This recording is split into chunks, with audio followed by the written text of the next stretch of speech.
I went to St. Bridget's Elementary School in the East End of Toronto. From the earliest I can remember, there was the emphasis that you're heading towards university because none of the family had gone to higher education before, beyond high school. So it was a must that I was going to be the first. I started to teach at OISE, which was 1968.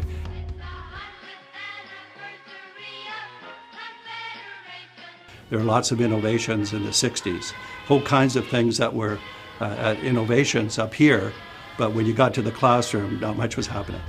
And then we started to work in schools in the early 70s. I'll say I put in probably 15 years of, not in the ivory tower, but getting inside classrooms and doing projects that had us observing and interviewing and being in schools and classrooms.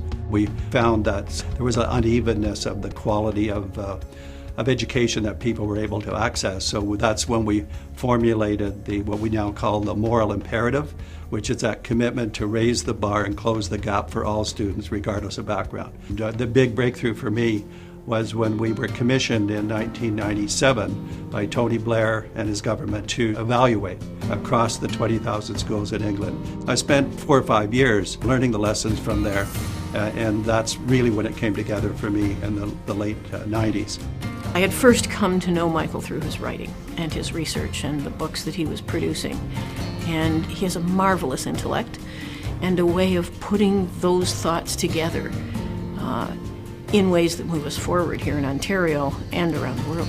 He's encouraged us to involve the total system, to take a look at how we build a collaborative environment so that we all are understanding what that means and how we can make a difference, and that no student should fall between the cracks. One of the most interesting things about our journey is that we wanted whole system change.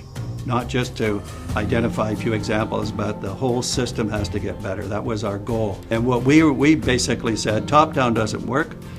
Leaving it to the individual school doesn't work, even if you support them. So what's in between? What's in between is pulling out what is being learned and making it available to the system laterally. So we identified 120 schools that were on the move in the sense they had demonstrated success. We got at the causal pathways that produced those results.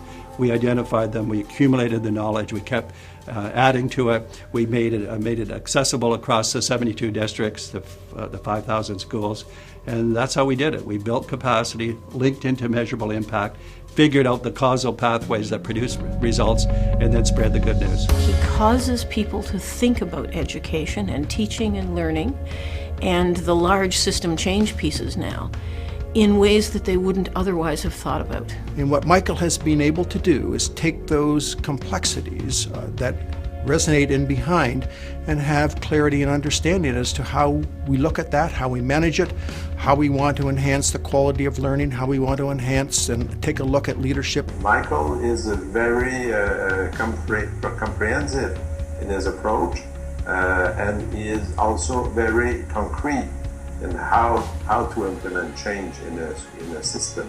He's an amazing intellect, a very effective communicator, a prolific writer. It's just his generosity, his commitment, his willingness to coach, to mentor, to share. A powerful advocate for students and teachers all around the world. Our success within the system is radiating and will continue to radiate in the next years because it's built in.